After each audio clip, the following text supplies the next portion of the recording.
Welcome back, bookish people. My name is Liz, and I'll be your host.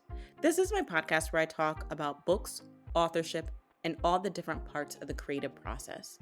And today we're deep diving into the world of getting and receiving reviews.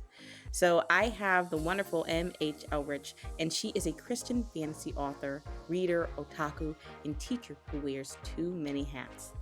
In her spare time, she watches TV with her husband, rides horses, and travels to places with lots of trees.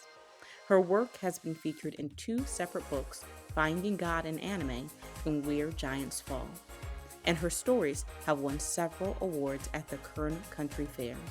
She is currently writing and publishing another one of her series, Daughters of Tamara. And for more information on her, don't forget to check out the episode show notes where you can find her website, her Goodreads, and Instagram.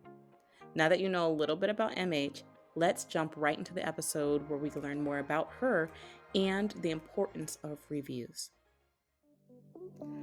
Welcome, MH. I am so excited to have you on the show. I'm just really excited to talk to you today. I'm excited to be here. So, I love to welcome folks by asking them what I call a bookish question. And I had a completely different question until I reread your bio, and you have this wonderful book called Finding God in Anime. And so, my question for you would be if you had to recommend an anime or a manga for somebody, what would be your recommendation? Oh, that's a hard one because there are many, many good ones. But if you're Mhm. just starting out, I always say to the people who are just starting out in anime and want to try it for the first time to watch a movie like Howl's Moving Castle. Oh, Because, yeah, anything Studio Ghibli is really very sweet, has a great story and beautiful art. But yeah. if if you're more into romance, probably something like Fruits Basket or Kami-sama Kiss would be a good recommendation.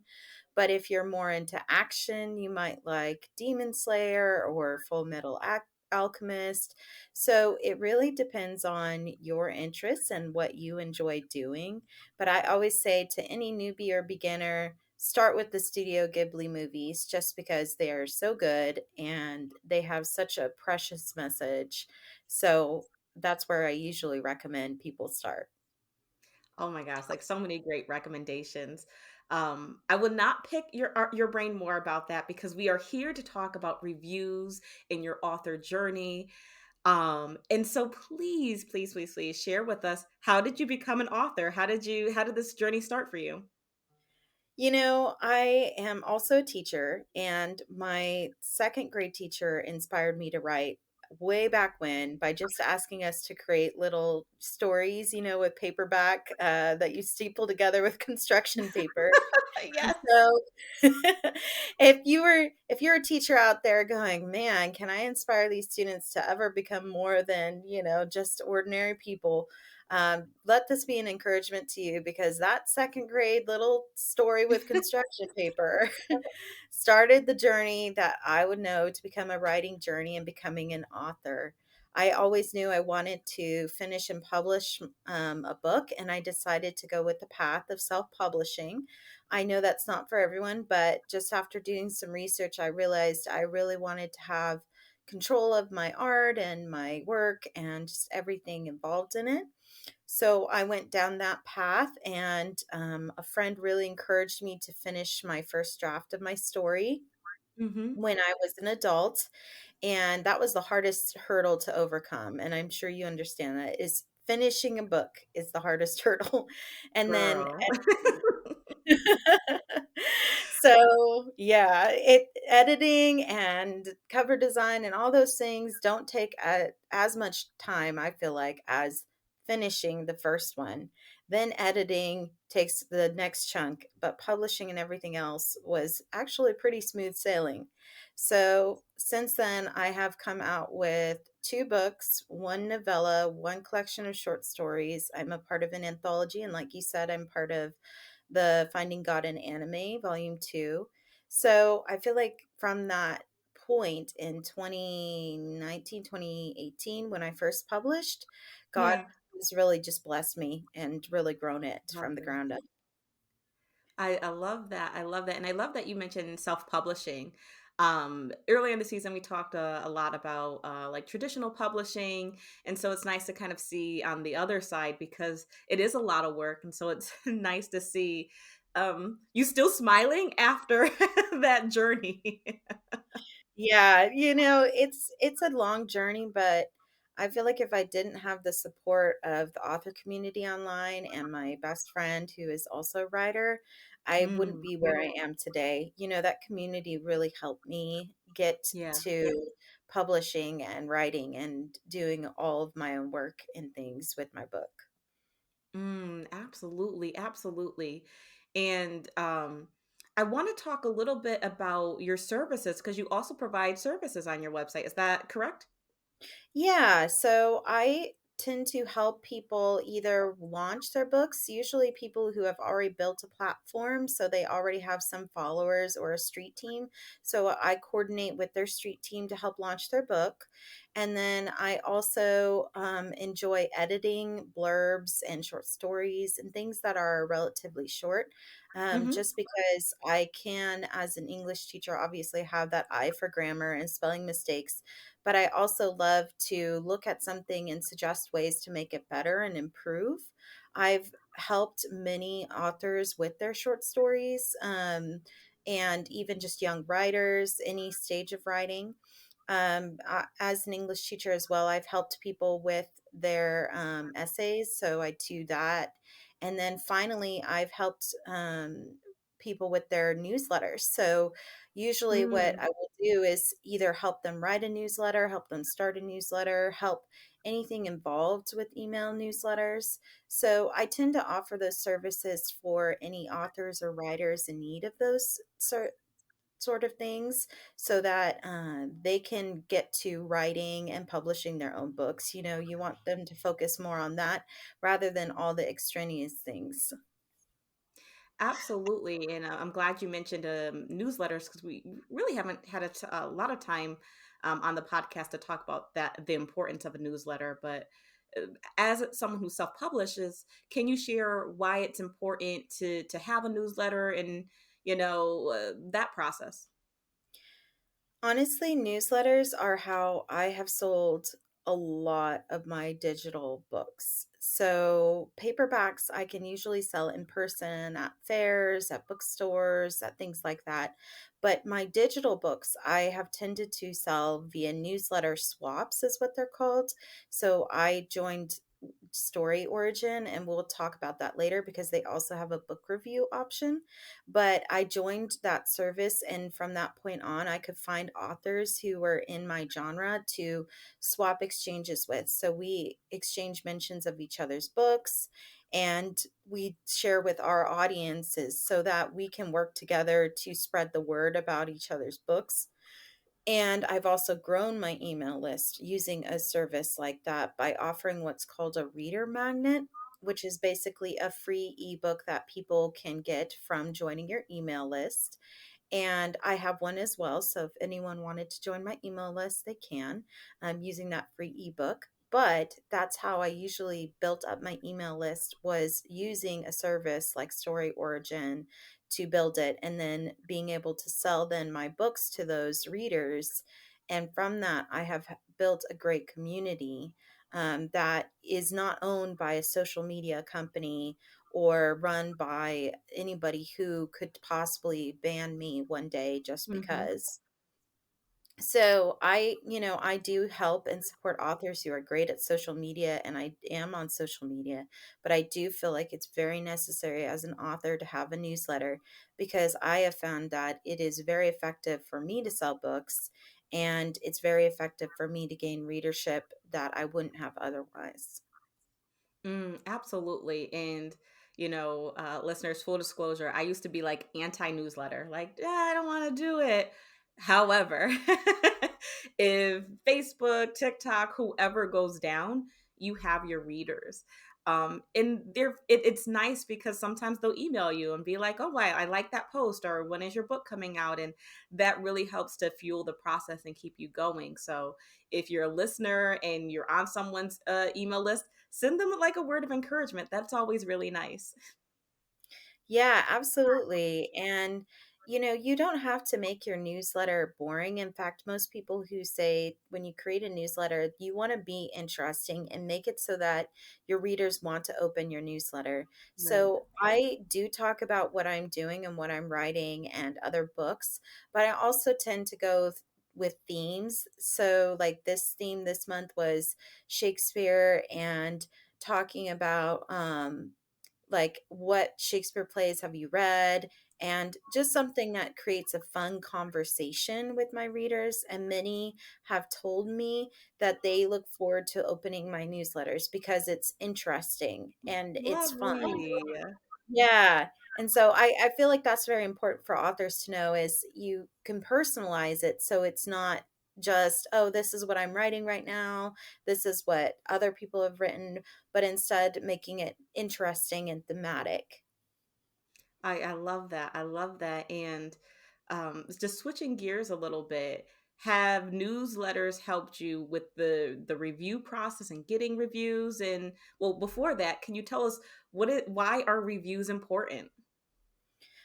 So reviews are important because they're what's called social proof. So basically proof to other people that your books are good, that they are worth reading and taking a risk on, and Hmm. they show others and that, oh, it's not just your mom and dad who have read it and recommended it, but it's also other people who enjoy reading books. So they're good for social proof. And then I would say that Story Origin has helped me find reviewers. They Mm, have a review function. You can list your books there to their directory. And from that point on, people can apply to review your book. And then they will also remind people to review the book. I believe BookFunnel also has that option, but it's something to that takes that work out of the author's hands and helps right. it have an automated process. So I have gained a few newsletter subscribers that are now Really? avid fans. Yes, avid fans of my work. And every time I come out with something or say, hey, can I look for reviewers? They are the first to volunteer. So this is something small, I'm only starting out small, but from that point I have gotten reviews in my newsletter. But I wouldn't say that's the only way I get reviews. Mm. Can you share kind of like if someone's like, okay, like when is the best time to ask for reviews? Is it when the work has been out a while, before it comes out? Like, what should their strategy be? I If you have not already published your book and are getting ready to publish, that is the best time to ask for people to read and review your book in what's called an advanced reader copy, for commonly called an ARC, okay? And that is the best time to ask for a review. It's also the best time to ask for endorsements from other authors for your work. However, I don't want people to despair if you've already published a book and you don't have any reviews yet, because honestly, when I was first starting out, especially with my first book, I didn't realize, oh, you should get people ahead of time and you should get them to read it ahead of time and review your book. I had no idea until after I was already published. And since then, I have literally fought and scraped for every single review I have. I have not reached that coveted 100 number that I think every author wants to reach. I'll be honest about that.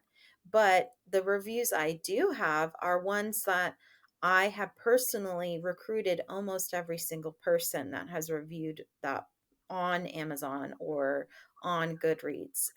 Goodreads, though, is a bit different because I have more there because people can just rate a book and not just leave Hmm. a review. And I think Amazon is also bringing in that system where they can just leave a rating and not a review. There's pros and cons to that. Can Obviously, you if share a someone little bit about that? yeah, absolutely. If someone leaves a rating of, 2 stars and then doesn't leave a review, it can be difficult for you as an author to know, why did they rate it that low? And sometimes I've often wondered, are those people even real? Because they won't have a Mm, profile true. picture. It's like, Mhm. is this just a bot who decided I don't like your book, so I'm just going to rate it 2 stars? I don't know. But on the other hand, for many, I would say normal people who can't think of what to write for a review or just are busy, a rating system is good because then they can just go, okay, I rate it 5 stars, and it will lift your overall rating score. So when you look at any book on Amazon or on Goodreads, you can see kind of what the rating score is, and it usually will say, 4 out of 5 or 3.5 out of 5 stars. And that will give you a better rating in the terms of a reader that's trying to find you. So ratings are good, but they also have, the downside of, well, if someone gives you a 2-star rating and doesn't write a review, you have no idea why. So there's good Mhm. things about it and negative things, but I like it. I like Goodreads and using Goodreads for that purpose of reading and reviewing books. And then I enjoy trying to help get people to read my books so that I can get that feedback. Because as an author, we all want to know, hey, did this resonate with you? We Right. tried our best, but did it finally work? I think that's why we like reviews. It tells us, okay, yes, you did like it, and it can be as simple as Mhm. that. Absolutely. Because I was gonna pick your brain and see, like, have reviews helped as far as like motivation and encouragement, like, the emotional aspect, does that kind of help you be motivated to continue to the next project? Oh, absolutely. Because that one person or two people, even if it's something small, those people are looking forward to your next book. Those people want to read what you've written and they enjoy it. It validates your writing and it is encouraging to an author. That's why, I encourage even ordinary people, hey, even if you just put I love it as your review, that is something that means the world to the author. That you even took the time to say I love this book on social media or on Amazon or on Goodreads because it's encouraging. When writing is hard, it's a long game and it's a lot of perseverance. And if you don't Mhm. have those things to encourage you, it can be hard to keep going. Absolutely, absolutely. So many words of wisdom. Um, MH, please share with us, like, if someone is listening, they're just like, "Wow, I'm like really encouraged by your work," and they want to read more. Where should they start? What is the first book of yours that they should pick up? I would recommend starting with A Tanya's Worth. It's the first book in my series, and it will give you the background and the world of my all the rest of my stories that are set in it. So I would recommend starting there. Awesome. And where can folks pick that up and leave a review? You can pick it up on Amazon, and I have also physical copies that I can sell to you. So if you email me, I can always send you a signed copy. That one is a lot more personal and easier for me to send out to you and just give you that kind of personalization. I love it. I love it. And if y'all missed any of that, if you check out the episode show notes, you can find all of the ways to connect with MH. One other question is, what would you say to someone who they don't have reviews or they have a bad review, right? How can they stay encouraged and motivated on this journey? You know, um, I would recommend first, in order to get reviews, you really need to build relationships with readers and authors, which means that you need to be reading and reviewing other people's books that are in your Mm, genre first. So you shouldn't just be asking for reviews, you should be a reviewer yourself. I And I love see that. many authors who don't do that extra step, who don't go and review and read other people's books, and they struggle to get reviews and wonder why. Mm. So don't be afraid to do that, and don't be afraid to ask people for reviews directly. That's oftentimes the best way to get a review. As for addressing negative reviews, I always say take it with a grain of salt. If they have something that you can legitimately read and go, okay, that was true, then you can take Mhm. that and make corrections or fix whatever it is. But if you look at it and think of this is ridiculous, then you should ignore it because there's always Mm. going to be, some sort of hater out there who won't like your style or won't like what you are having to say. Don't let that get you down. If you have the majority of your reviewers saying, we like this book, it's a great book, and then you shouldn't worry about it because obviously your book is appealing to some people and just that one random person didn't like it. Okay. Your book isn't everyone's cup of tea, and that's okay. I like that. Good place to end, right? Like, it's okay. Yeah. Sometimes it's just nice to hear that. Yeah. MH, it has been wonderful to have you. You've given us so many practical steps on how to obtain reviews. Um, you have various works that we can get to know you from, whether it is the physical, the ebook, the Velas, and listeners, please check out all of that. And again, leave a review. MH, any last words that you want to leave us with before I ask my last question? Sure. I would say just don't give up, You have to persevere. This is a long game, and if your dream is to be an author and to have other people read your books, keep going. You will succeed. It just takes a while, and it's slow but steady wins the race. It's really true. Absolutely. Great words to end on. MH, my last question is I like to leave folks with a word or a phrase of inspiration that we can use when we are doing our writing prompts, when we are creating, whether that's cooking, music, or however we process our inspiration. So if you had to leave us with a word or phrase, what would you leave us with? Keep writing, Okay. finish, finish the race. My friend told me the very first time I ever tried to finish a book, she just said, "Finish. Don't worry Mm, about editing. Keep writing. Don't give up." Those would be the phrases I would tell someone. I love it. So, listeners, stay tuned to the end of this episode to see what I do with the prompt. Keep writing, finish the race. Thank you so much, MH, and have a great rest of your day. You too. It's like a dance, a tempo of rapidly progressing keys, accelerating and falling with each crescendo of perfectly orchestrated notes. Each percussion is a character. Each clang of the cymbals is a sensory detail, filling the space. The melodic strings of the harp are carefully curated plot lines. Keep writing though the notes aren't lining up, pushing past the missteps in the text. Keep writing, getting stuck in the repetitive loop, some things missing from the orchestra, but I won't know what it is unless I keep writing. Keep pushing until one harmony syncs with the next, falling in line, pushing until we get to the finish line. Keep writing, keep finding the music in the words, keep searching for the melody amongst the characters, pushing and pulling, each one fighting for their solo, each one orchestrated by the author, stirring and directing the course of the story.